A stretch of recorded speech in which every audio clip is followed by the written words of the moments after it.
歡迎大家參加今屆嘅聯校智能運動 STEM 大賽。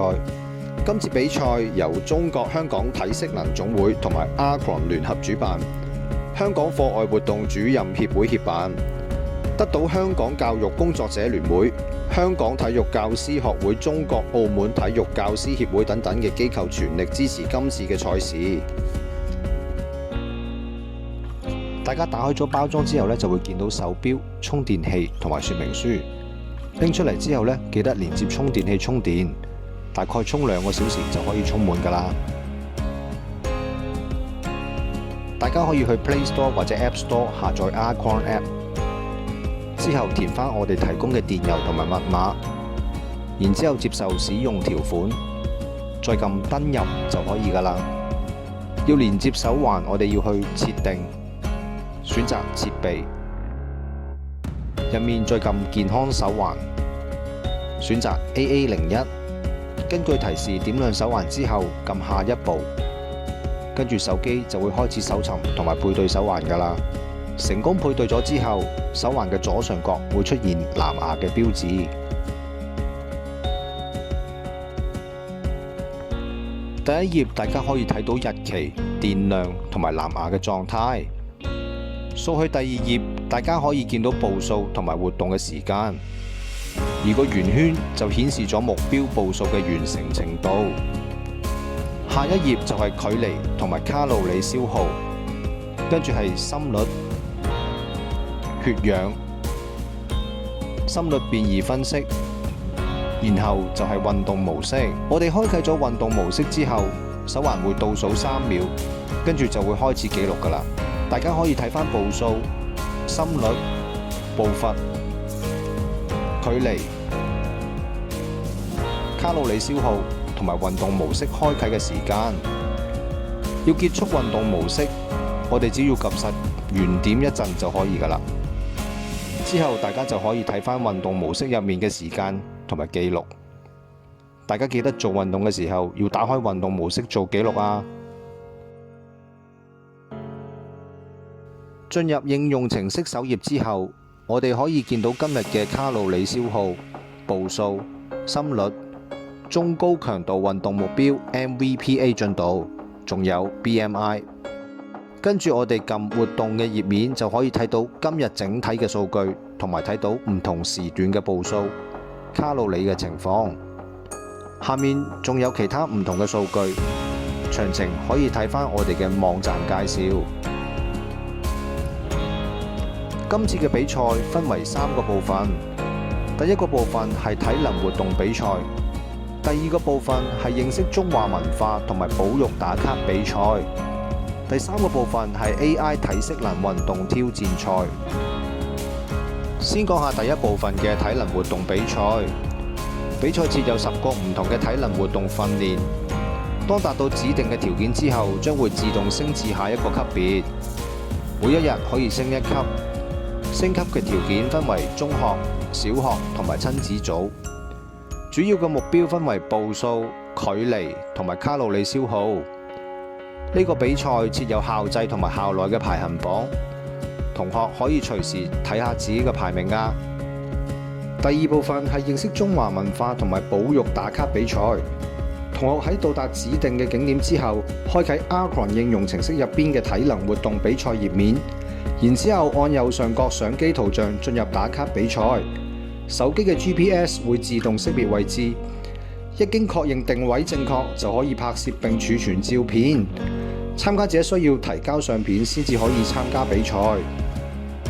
遊戲嘅背景會隨時間而轉變。今次打卡地點分為香港同埋澳門2個地區。同學需要喺大會所指定嘅20個港澳保育同埋中華文化景點入邊，選擇2個喜歡嘅景點進行打卡，並且各撰寫一段唔超過50個中文字嘅景點、運動設施推薦語。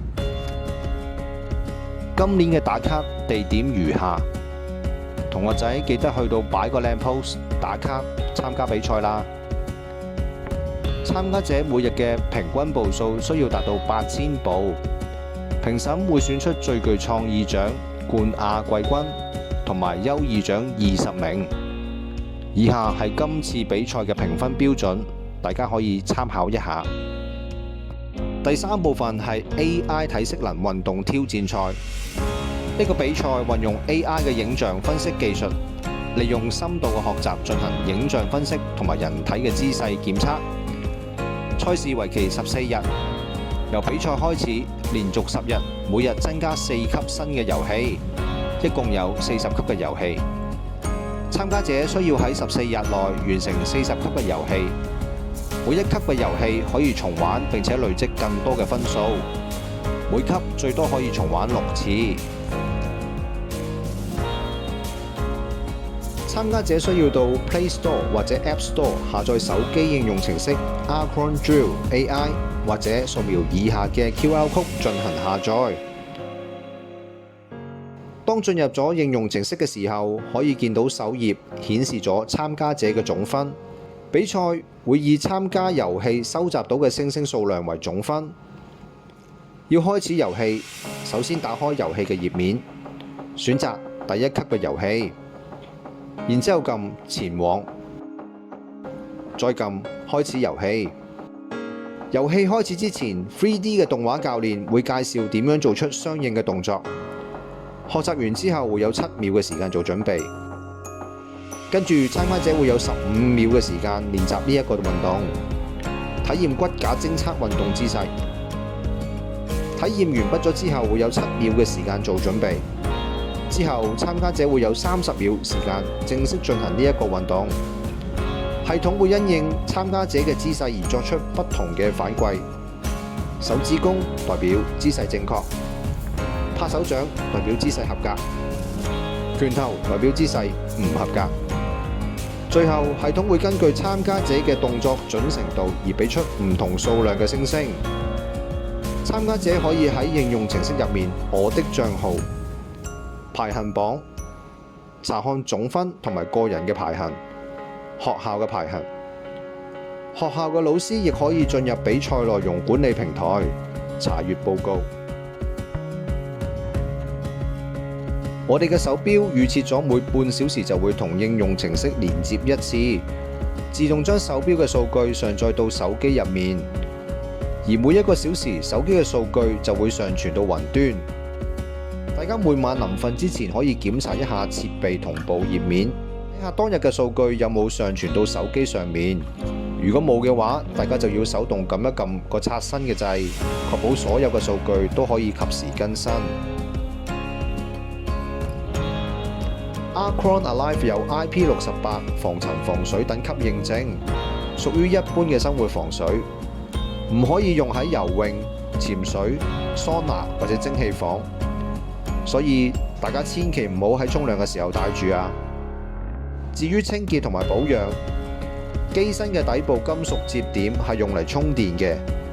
大家戴住手環做運動一段時間之後，有機會因為手汗或者其他污漬導致充唔到電。